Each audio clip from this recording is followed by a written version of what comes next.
Today we are joined by Anna Chu, a Senior Product Marketing Manager at Microsoft and the creator of Microsoft Tech Community, which is currently at approximately 550,000 members. That's amazing to me. 7 million visitors a month. It's an amazing tool. She'll talk more about it. She is the community strategy lead for Microsoft Ignite and Microsoft Ignite the Tour, both excellent events, and the host of The Update, a podcast covering stories and professional learning and community building. And as an aside, she's also the face of Microsoft Authentication, and you'll see her in lots of photos all over the place. And you should ask her about that sometime. It's a funny story. Well, welcome today, Anna. Hi, Jeremy. It's so good to see you. So for those who don't know you, tell us a bit about who you are, where you're from, and what you do.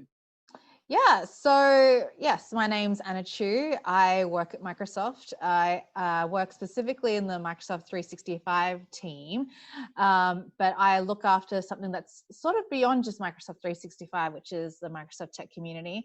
You can find that on techcommunity.microsoft.com. We literally started from 0 members. We launched it back in September 2016. And that was at Microsoft Ignite in Atlanta, if any of you went to that one. And yes, now we have specifically we have 554,000 members now. Wow. But gosh, I honestly did not think we would get to this point where we have in excess of 7 million people coming to the site to just lurk around, find information, read our blogs, converse with, all the other Microsoft tech professionals, employees, experts, etc. So yeah, it's been a lot of fun. Before I did this, if you can't tell from my accent, I grew up in Sydney, Australia. And I started looking at I'm a marketer through and through. I knew from the age of 15 that I wanted to get into marketing, mainly because I really like the aspect of communicating to people at scale and really communicating different ways that people could benefit or learn about specific things. And as I got into university, I went to the University of New South Wales, did a double major in marketing and tourism and hospitality management. And I quickly learnt that the hospitality industry was not for me. But it did give me a really good grounding in sort of customer service and understanding people's needs and right down to the individual. Sure. And that sort of, really honed my appreciation for marketing to really reach individuals and customizing products and messages to their requirements. So anyway, fast forward to when I graduated, I wasn't really looking at technology at all. I was really looking at like your classic marketing industries, like your media companies and FMCG.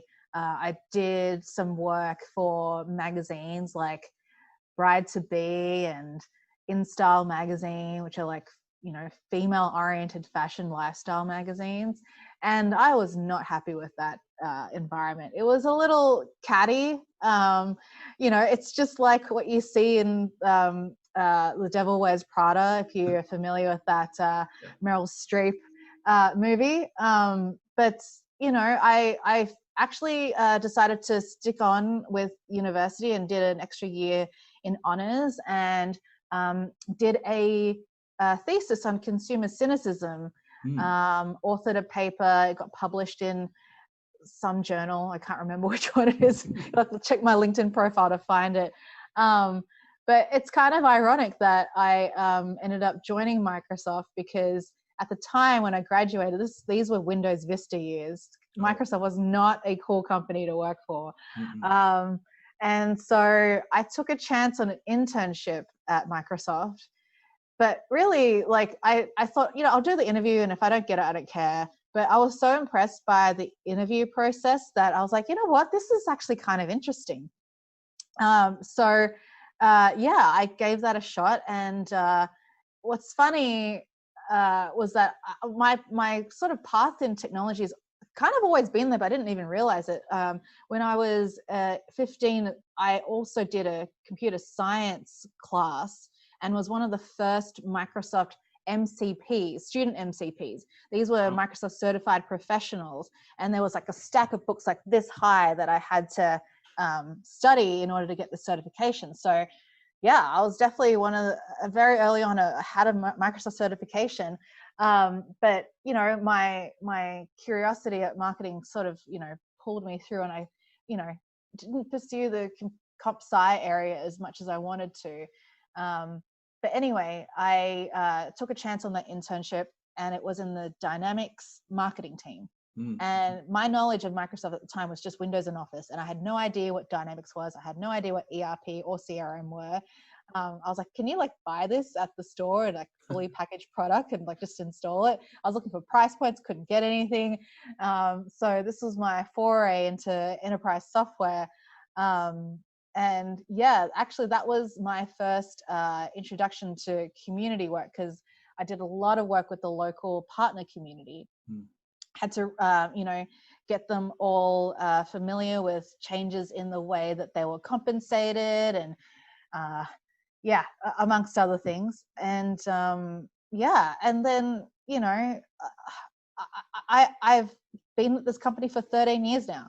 Wow. I thought, you know, I'd give this internship a shot. It was a year's internship, and then moved on to become to be in their graduate program, which took me to the US to like meet up with other marketing professionals at Microsoft, and many of them are my long-term friends for many years. And then fast forward to 2013, I always told myself I never wanted to move to Seattle, but then I was like, you know what, like I feel like I've tapped out on what I can do in the local Australian subsidiary.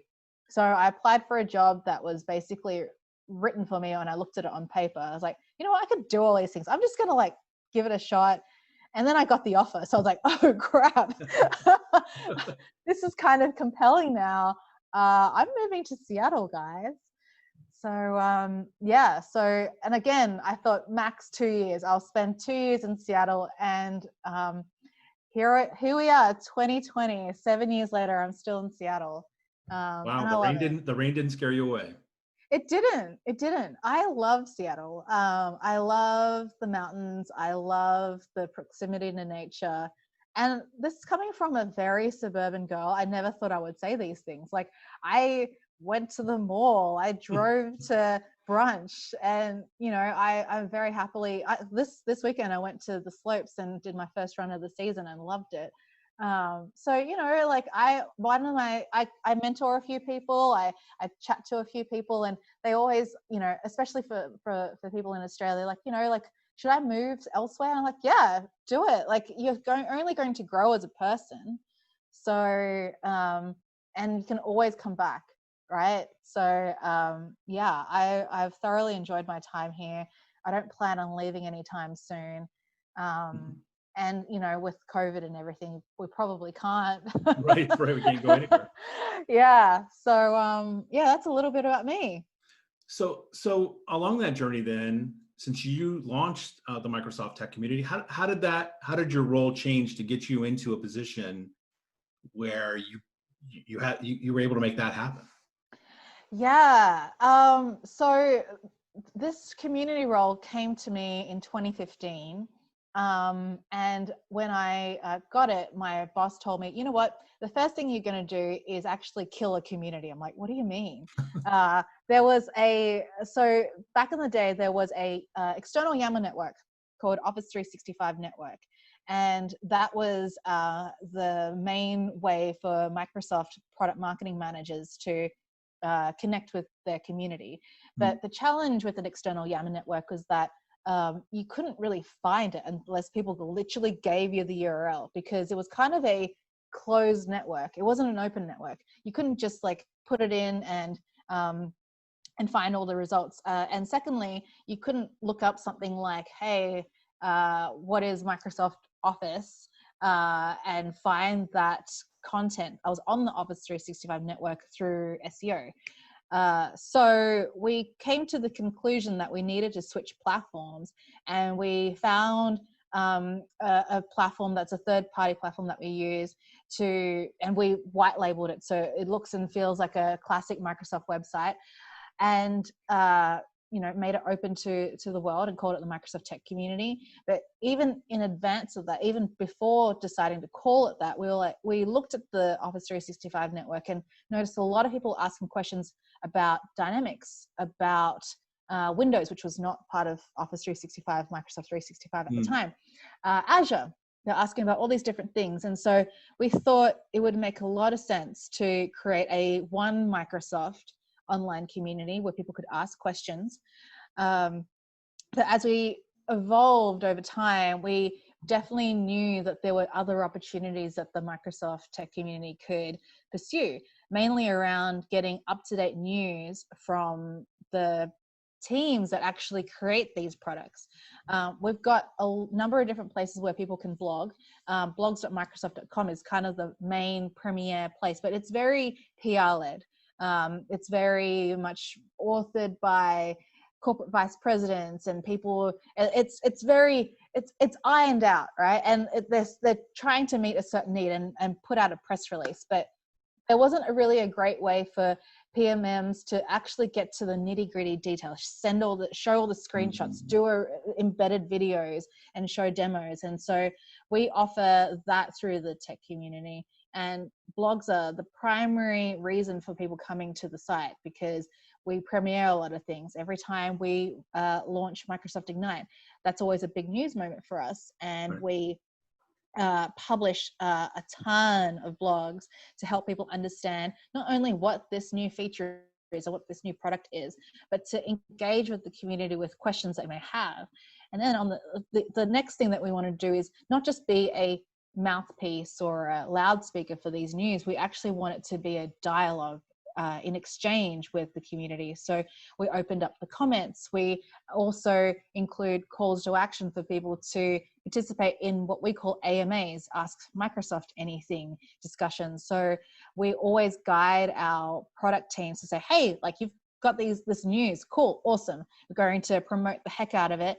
But we also want you to include a call to action. So, hey, join us in a week's time after you've given people the chance to digest all this news, to ask you a question about what this means for them, for their environments, for their organizations. So we're only adding more and more features to the tech community. And honestly, it's been one of the most fulfilling parts of my career to date. I've gotten to meet so many people from all corners of the world.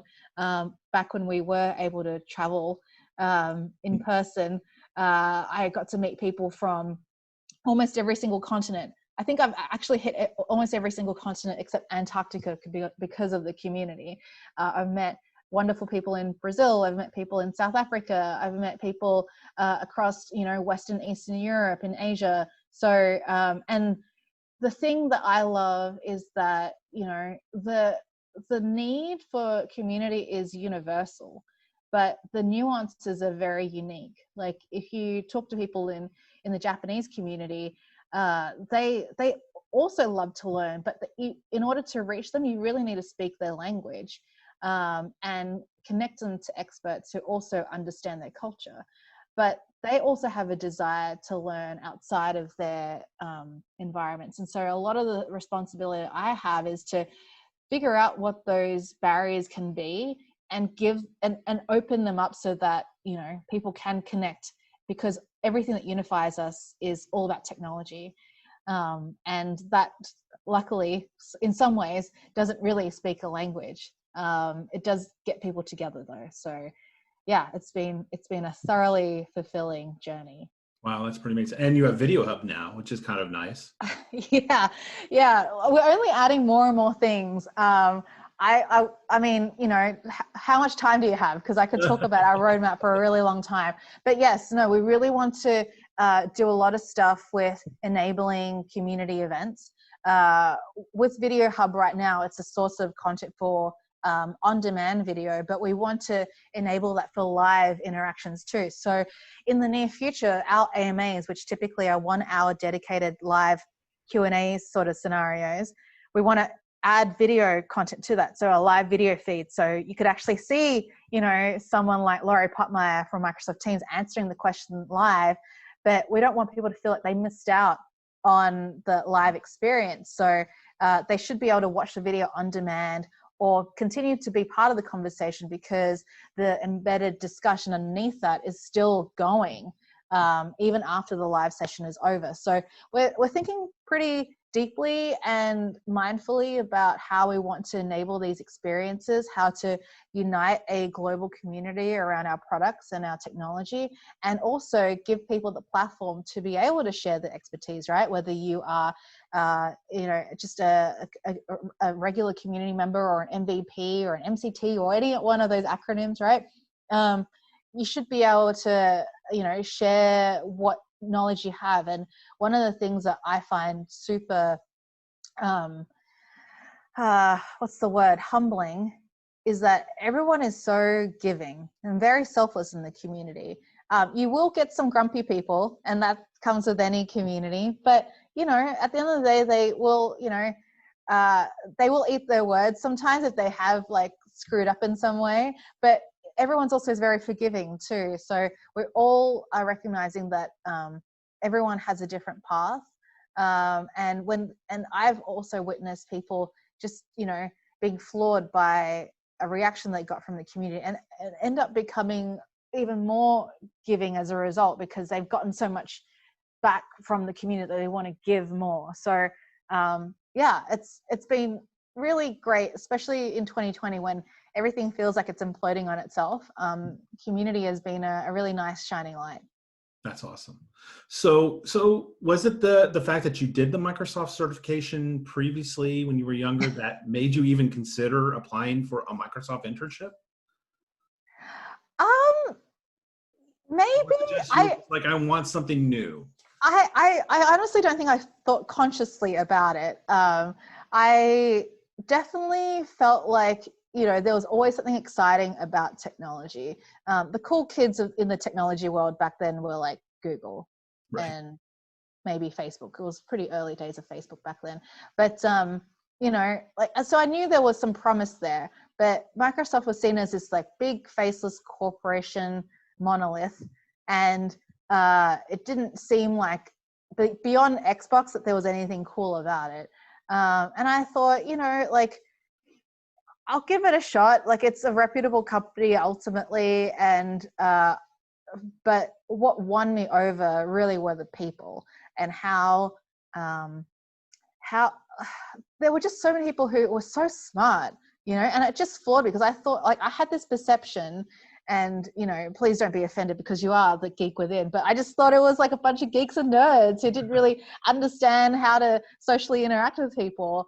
And I was that perception was completely put into the trash can, because like I've found that people were surprisingly really helpful and very family oriented, and had multiple dimensions. And so really, like, I was wowed by the people inside the company. And then when I got to meet people in the community, I was floored again, because they were just so kind.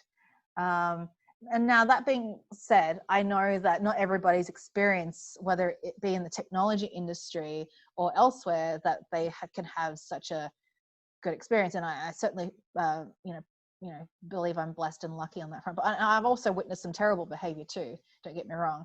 But one thing that I have observed, especially from friends who work in different industries, is that there's so much more of a learning, an emphasis on learning and self-improvement. And, and I'm not saying that we're perfect at that either. But I definitely feel like we're very lucky in that there's a lot of forgiveness in this community, especially in technology. And maybe part of it is because, from a product standpoint, we've had to adapt with the pace of learning here. We've had to adapt really quickly to change. Sometimes I think to myself, gosh, like, just remember, like, when I actually joined Microsoft, what were people actually holding as their devices? They were using like Palm Pilots and with styluses, and remember Windows Mobile, right? Like, all those things. And like, the technology changed so much, and so did our culture too. I remember when there was this person at Microsoft Australia who was like the Google Compete guy and would basically like tour around everyone's desk to make sure that we weren't using Google, that we were using Bing. And it's like, but we don't have that. I mean, of course we love Bing, but you know, we have this open mind where like, you know, we do want to learn from our competitors. We do want to learn from the industry, and there's a lot more humility now. So I really do appreciate that. That's amazing. Mm. So now that you've been around in this wonderful information technology field for a while, what is something, if you were given, you know, the magic wand or the power to make a change, what's something you think we should consider changing? Yeah. I like to think back to any person that I speak to about, you know, what it's like to get into industry at a young age, and when you're the least experienced person in the room. And I think we have a lot of work to do in reducing the amount of intimidation that people experience when they get into the industry. Let's start with job descriptions. I don't remember what someone on Twitter had mentioned this, but they were like, you know, they were asking for someone to have like over 10 years experience in AI. And it's like, well, you'd have to be the person who invented AI in order for you to have 10 years experience or something like that, something ridiculous. And I honestly think that, you know, the JDs don't actually reflect what the job really requires, you know, but that is the first thing that people read when they're looking for roles, and they'll immediately be turned off by what they read. So that's really disappointing. I participate in another online community called Career Village, and it's where you go to answer questions posted by young people who are looking to break into an industry, whether it be real estate or technology or becoming a pharmacist. And as I read through these questions, a lot of them are like, well, can you tell me what skills and experience I need or what qualifications I need? And they're looking at it from the perspective of, I need to check some boxes in order to like get a job. So tell me what those boxes are and I'll chase after those boxes. I think there is something that we need to be doing to evangelize the value of community so that people really get a chance to learn about a job or a career beyond a job description, right? Like if someone was wanting to get into real estate, as an example, they should talk to real estate professionals. They should talk to someone who has, you know, is either just starting first year, second year, or has had a really steady career in the industry for the last 20 years. And anyone who is community oriented tends to be very selfless, right? And they're more than likely to offer that person some advice or give them, you know, a warts and all view, or maybe be a little bit kinder and, you know, give them some first tips and directions on where to start in the pursuit of that industry. But the other reason why I think community is super important is because it helps you decide whether this really is your passion, right? I've had friends who started a career to, you know, doing chemical engineering and then ended up pivoting and doing criminology, which is fine. I mean, but they may not have, like, it was clear that perhaps that first pathway was either placed on them through pressure from family or something else. But if they had really come in with their eyes wide open, understanding what the role entailed or what experiences they would have, then they wouldn't have, not, I don't want to say wasted time, but like they may have like found something that they were truly passionate about, you know? So I don't know what the solution is, but I definitely feel like we can do a lot more to help to capitalize on the power of community to help people who are early in career, because it can be quite lonely and isolating too for young people, especially. My heart goes out to anyone who is, you know, in college right now, or, you know, just graduated high school and trying to figure out what to do from a career standpoint, because they don't have a lot of access to resources right now with everybody in lockdown and with COVID. And of course, you know, even entry-level jobs are pretty hard to come by these days. So where are they going to get, you know, really good counseling and guidance from a career standpoint? They are looking to the internet and reading those job descriptions, and they may feel like it's going to take them you know, they're not breaking it down into bite sizes and seeing that pathway, right? They're just thinking, gosh, like, what do I need to do? And it seems insurmountable. So I think there's a lot we can do in the industry to make technology seem a little less intimidating, especially for young women in STEM. We all know how there is just not enough women coming into the industry because I feel like they have to meet all this criteria. But like chances are like they have the right experiences, the right mindset, the right cultural fit, but they just don't really feel like that they are welcome. So there's a lot of work that we need to do as an industry. Absolutely. That's definitely true. So where do you then see where you're headed, either personally or with the tech community, right? What's the future look like? Wow. So with the tech community itself, the future looks pretty rosy, I will say. And there's a couple of reasons for that. With or without COVID, we were always going to do a lot of work to make it a much more engaging platform. We're working on things that are going to really make live events pop, really enable this to be a community where community members can be the one in the driver's seat to build their user group membership or get people to pay attention to what they're doing for their local communities. And that's the other point too. We really want to do more to make this platform much more local. Right now, we support a number of different languages from French, German, Korean, Brazilian, Portuguese, Spanish, the works, Chinese. But we want to add more languages to make this a much more global community. We want to, definitely add more features. I talked about the live events piece.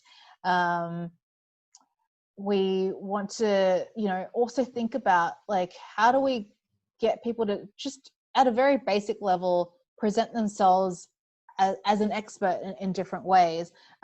With the recent, online events that we've been doing with Microsoft Ignite, everything's online right now. And I'm really trying to push the envelope to give people a platform that's Microsoft driven so that they can still, deliver their expertise, whether it be through, an online version of a 25-minute theater session or a 45-minute breakout.